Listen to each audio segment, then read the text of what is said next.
वहीं सऊदी अरब से एक बड़ी और चौंकाने वाली खबर सामने आई है, जहां एक वहां सऊदी के कारोबारी सऊद अल फराज को फांसी दे दी गई है। बताया जा रहा है कि 42 साल के सऊद अल फराज पर 2011 में सरकार विरोधी प्रदर्शनों में हिस्सा लेने, कतीफ इलाके में आंदोलन करने, एक कथित आतंकी सेल चलाने और पुलिस कर्मियों की हत्या जैसे गंभीर आरोप लगाए गए थे। कतीफ, जो शिया बहुल इलाका माना जाता है, वहां अरब स्प्रिंग के दौरान बड़े पैमाने पर प्रदर्शन हुए थे।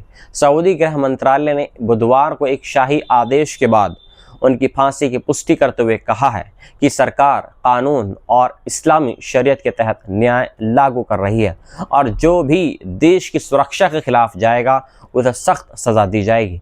लेकिन दूसरी तरफ सऊद अल फराज ने हमेशा इन आरोपों को खारिज किया है और दावा ये किया है कि उनसे जबरन कबूलनामा लिया गया है।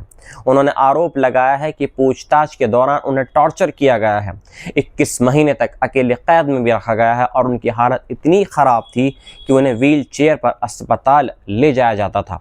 ये मामला अब और ज़्यादा गंभीर इसलिए भी हो गया है क्योंकि 2011 के अरब स्प्रिंग के दौरान सऊदी अरब में कई लोग लोकतांत्रिक सुधारों की मांग को लेकर सड़कों पर उतरे थे, खासकर शिया समुदाय के लोग जो लंबे समय से भेदभाव का आरोप लगा रहे हैं। हालांकि सऊदी अरब के क्राउन प्रिंस मोहम्मद बिन सलमान ने 2015 के बाद कई सामाजिक सुधारों का दावा किया है, लेकिन इसके साथ ही विरोधियों पर सख्त कार्रवाई भी उन्होंने की है। आंकड़ों के मुताबिक 2025 में सऊदी अरब ने एक साल में सबसे ज़्यादा 340 लोगों को फांसी दी है, जिनमें से 232 मामले ड्रग्स से जुड़े थे, जबकि कई लोगों को आतंकवाद के नाम पर फांसी दे दी गई, जिनकी परिभाषा काफ़ी व्यापक और स्पष्ट मानी जाती है। मानवाधिकार संगठन रिप्रीव की जीड बिस्यू ने कहा है कि सऊदी अरब में ये बेहद खौफनाक दौर है जहां आलोचना करने वालों को निशाना बनाया जा रहा है। उनका कहना है कि मिडल ईस्ट में चल रही जंग के बीच दुनिया का ध्यान कहीं और है और इसी दौरान सऊदी शासन अपने विरोधियों को ख़त्म कर रहा है। उन्होंने ये भी कहा है कि सऊद अल फराज को सिर्फ प्रदर्शन में शामिल होने के लिए टॉर्चर कर झूठा कबूलनामा किया गया है और फिर उन्हें फांसी दे दी गई है, जबकि यूनाइटेड नेशंस के कानूनी जानकारों ने उनकी गिरफ्तारी को मनमाना बताते हुए रिहाई की मांग भी की थी, लेकिन इसके बावजूद उन्हें मौत की सज़ा दे दी गई। ये मामला अब सऊदी अरब में मानवाधिकार और न्याय व्यवस्था पर बड़े सवाल खड़े कर रहा है और अंतर्राष्ट्रीय स्तर पर भी चिंता बढ़ा रहा है। इस्लामिक रेवोल्यूशनरी गार्ड कॉर्प्स यानी IRGC ने सीधे दुनिया की बड़ी टेक कंपनियों को निशाने पर लेने की चेतावनी दे दी है। IRGC ने कहा है कि अगर ईरानी नेताओं की टारगेट किलिंग ऐसे ही जारी रही तो एप्पल, गूगल और मेटा जैसी कंपनियों के खिलाफ सीधी कार्रवाई की जाएगी। बयान में 18 कंपनियों की लिस्ट जारी की गई है, जिसमें माइक्रोसॉफ्ट, इंटेल, ओरेकल, टेस्ला, निविडिया और प्लांटेर टेक्नोलॉजीज जैसी बड़ी कंपनियां शामिल हैं। ईरान ने साफ कहा है कि ये कंपनियां कथित तौर पर ईरानी अधिकारियों की लोकेशन ट्रैक करने और हमलों की योजना बनाने में शामिल रही हैं। गार्ड्स ने चेतावनी दे दी है कि इन कंपनियों के कर्मचारी तुरंत अपने जो ऑफिस है उनको छोड़ दें और उनके आसपास रहने वाले लोग भी 1 किलोमीटर के दायरे से दूर हो जाएं। ये बयान ऐसे वक्त आया है जब डोनाल्ड ट्रंप एक तरफ कूटनीति की बात कर रहा है, लेकिन दूसरी तरफ अमेरिका और इजराइल के हमले के लिए तेज़ धमकी भी दे रहा है। इससे पहले मार्च में अमेज़न के UAE और बहरीन में मौजूदा डेटा सेंटर्स पर ड्रोन हमलों की खबर भी सामने आई थी। इस पूरे संघर्ष की शुरुआत 28 फरवरी को हुई, जब ईरान के सर्वोच्च नेता अयतुल्लाह अली ख़ामेनी और कई बड़े अधिकारी हमलों में इसमें मारे गए। साथ ही सुरक्षा प्रमुख अली लारिजानी की मौत ने हालात को और ज़्यादा गंभीर बना दिया। ईरान का कहना है कि वे हर हमले का बदला लेगा और अब टेक कंपनियां इस जंग का हिस्सा बन चुकी हैं। इसी बीच ईरानी सेना ने दावा ये किया है कि उसने जवाबी कार्रवाई में इजराइल के संचार और औद्योगिक ठिकानों को निशाना बनाना शुरू कर दिया है, जिनमें सीमेंस और AT&T से जुड़े सेंटर भी शामिल हैं। हालांकि इजराइल की तरफ से इसकी पुष्टि नहीं हुई है। कुल मिलाकर अब ये जंग सिर्फ मिसाइलों तक सीमित नहीं रही है, बल्कि टेक्नोलॉजी और डिजिटल नेटवर्क भी इसके सीधे निशाने पर आ चुके हैं। जिससे पूरी दुनिया में खतरे की घंटी बज चुकी है। तेहरान से बड़ी खबर सामने आ रही है, जहां ईरान में इस्लामिक रिपब्लिक डे के मौके पर हजारों लोग सड़कों पर उतर आए हैं और सरकार के समर्थन में जोरदार प्रदर्शन देखने को मिल रहे हैं।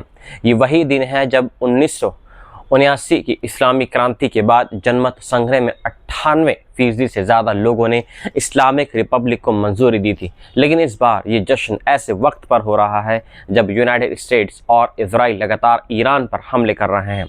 ईरान के राष्ट्रपति मसूद पेजेश्कियान और विदेश मंत्री अब्बास अराक्ची खुद सड़कों पर उतरे हैं और लोगों के बीच नजर आए हैं। इसी बीच खबर आई है कि देर रात अमेरिका ने तेहरान में पुराने अमेरिकी दूतावास के इलाके पर बमबारी कर दी है, जिससे इलाके में धुआं और मलबा फैल गया है। ये हमला इस दिन की प्रतीकात्मक अहमियत से जोड़कर देखा जा रहा है। वहीं ईरान ने जवाब में तेहरान के बीचों बीच 150 मीटर ऊंचा और 300 किलो वजनी विशाल झंडा लहराया है। सरकार और धार्मिक नेताओं ने लोगों से अपील की है कि वे हर रात सड़कों पर उतरें और किसी भी बगावत या सरकार गिराने की कोशिश को नाकाम करें। हसन खामनेई ने कहा कि यह हमारा धार्मिक फ़र्ज़ है कि जंग ख़त्म होने तक सड़कों पर डटे रहें। राज्य मीडिया में दिखाया गया है कि लोग अमेरिका मुर्दाबाद और इजराइल मुर्दाबाद के नारे लगा रहे हैं। सड़कों पर इस्लामिक रेवोल्यूशनरी गार्ड कॉर्प्स की बसीज फोर्स और अन्य सुरक्षा एजेंसियां गश्त कर रही हैं और जगह जगह चेक पोस्ट लगाए गए हैं। हैरानी की बात यह भी सामने आई है कि इराक के पॉपुलर मोबिलाइजेशन फोर्सेस से जुड़े लोग भी तेहरान में मौजूद हैं, जो खाने और मदद के कैंप लगा रहे हैं। इस बीच ईरान ने साफ कर दिया है कि अगर अमेरिका ज़मीनी हमला करता है या स्ट्रेट ऑफ हार्मूज के आसपास कब्जे की कोशिश करता है तो उसे भारी नुकसान झेलना पड़ेगा। ईरानी सेना ने दावा किया है कि वे 2001 से ऐसे हमले की तैयारी कर रहे हैं। उधर अमेरिका और इजराइल ने ईरान के स्टील प्लांट, न्यूक्लियर साइट्स और कई अहम ठिकानों पर हमले तेज कर दिए हैं, जिससे हज़ारों नौकरियों पर खतरा मंडरा रहा है और आम जनता की मुश्किलें और ज़्यादा बढ़ गई हैं। हालात इतने ख़राब हो चुके हैं कि पूरे देश में इंटरनेट लगभग बंद है और लोग जानकारी के लिए सिर्फ सरकारी मीडिया पर निर्भर हैं। एक नागरिक ने बताया है कि वे VRN खरीदने में अपनी 2 महीने की तनख्वाह खर्च कर चुका है, लेकिन कनेक्शन कुछ घंटों में ही बंद हो जाता है। कई लोग ठगी का शिकार भी हो रहे हैं। सरकार ने स्टारलिंक जैसी सैटेलाइट इंटरनेट सेवाओं को भी गैर कानूनी बताते हुए कार्रवाई करते हुए उस पर पाबंदी लगा दी है। वहीं किसी भी तरह के विरोध या मिसाइल हमलों के वीडियो बनाने वालों पर जासूसी के आरोप लगाए जा रहे हैं, जिनमें सख्त सज़ा यहां तक कि फांसी तक हो रही है। इसी बीच कुछ लोग अपने स्तर पर अलर्ट सिस्टम बना रहे हैं, जहां दूसरे शहरों से फ़ोन या मैसेज के ज़रिए हमलों की पहले जानकारी दी जाती है ताकि लोग छिप सकें। कुल मिलाकर ईरान में जश्न और जंग का अजीब संगम देखने को मिल रहा है, जहां एक तरफ सड़कों पर नारे और झंडे हैं तो दूसरी तरफ आसमान में जंग के साए और लोगों के दिलों में डर और अनिश्चितता बनी हुई है। इजराइल से एक बेहद विवादित और ख़तरनाक कानून सामने आया है, जिसने पूरी दुनिया में हलचल मचा दी है। यह नया कानून सीधे तौर पर सिर्फ फिलिस्तीनियंस को निशाना बना रहा है, उनके लिए मौत की सज़ा को आसान बना रहा है।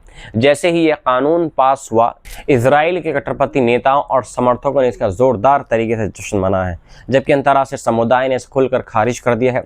यूनाइटेड नेशंस के मानवाधिकार प्रमुख ने तो इसे संभावित वार क्राइम तक बता दिया है। लेकिन हैरानी की बात यह है कि इजराइल के अंदर इस कानून के खिलाफ बहुत कम आवाज़ उठ रही है।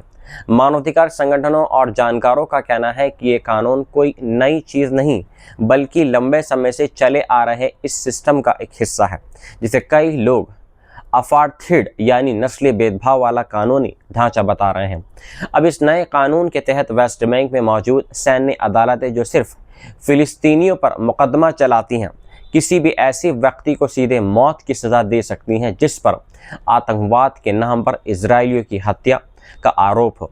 वहीं अगर कोई इजरायली नागरिक वेस्ट बैंक में फिलिस्तीनियों को मारता है तो उसका केस सिविल कोर्ट में चलता है। आंकड़े बता रहे हैं कि फिलिस्तीनियों के खिलाफ उन सैन्य अदालतों में सज़ा मिलने की दर 99.74% तक है, जबकि इजराइल के खिलाफ यह दर सिर्फ करीब 3% है। ऐदा तुमा सुलेमान जैसे नेताओं ने इस कानून का विरोध करते हुए संसद से बाहर निकलना बेहतर समझा और कहा कि ये इंसाफ नहीं बल्कि खुला भेदभाव है। इस पूरे सिस्टम की जड़ें 1948 से जुड़ी हैं, जब इजराइल बना और लाखों फ़िलिस्तीनियों को अपने घरों से बेदखल होना पड़ा। इसके बाद 1950 का एब्सेंटीज प्रॉपर्टी लॉ, 2003 का सिटीजनशिप लॉ और 2018 का नेशन स्टेट लॉ जैसे कानून ने इस असमानता को और मजबूत कर दिया है। बेंजामिन नेतन्याहू के दौर में पास हुआ नेशन स्टेट लॉ तो ये साफ करता है कि ये देश खुद को एक यहूदी राष्ट्र मानता है और उसी के हिसाब से अधिकार तय करता है। मानवाधिकार संगठन बी तस्लीम के जानकारों का कहना है कि यह पूरा सिस्टम फिलिस्तीनियों के खिलाफ भेदभाव को सामान्य बना चुका है और अब मौत की सज़ा वाला ये कानून उसी का अगला कदम है। जानकारों के मुताबिक ये सिर्फ जेल या अदालतों तक सीमित नहीं है, बल्कि एक पूरा ढांचा है जो फिलिस्तीनियों के खिलाफ अत्याचार, टॉर्चर और मेडिकल लापरवाही को भी नज़रअंदाज कर रहा है। कई मामलों में फिलिस्तीनियों की मौत की सज़ा तक नहीं होती है। यहाँ तक कि हिरासत में भूख से मरने वाले एक 17 साल के लड़के के केस को भी स्पष्ट बताकर छोड़ दिया गया है। इसी तरह सैनिकों पर लगे गंभीर आरोप भी हटा दिए गए और उनके समर्थन में प्रदर्शन तक हुए हैं। ये सब मिलकर एक साफ संदेश दे रहे हैं कि फिलिस्तीनियों की जान की कीमत अब बहुत कम समझी जा रही है। विपक्षी नेताओं का कहना है कि यह कदम अकेला नहीं बल्कि एक बड़ी तस्वीर का एक हिस्सा है, जहां धीरे धीरे एक ऐसा सिस्टम तैयार हो चुका है जिसमें एक ही ज़मीन पर दो तरह के कानून लागू हो रहे हैं और यही वजह है कि अब इस कानून को लेकर दुनिया भर में विरोध हो रहा है, लेकिन इजराइल के अंदर इसे सामान्य मान लिया गया है।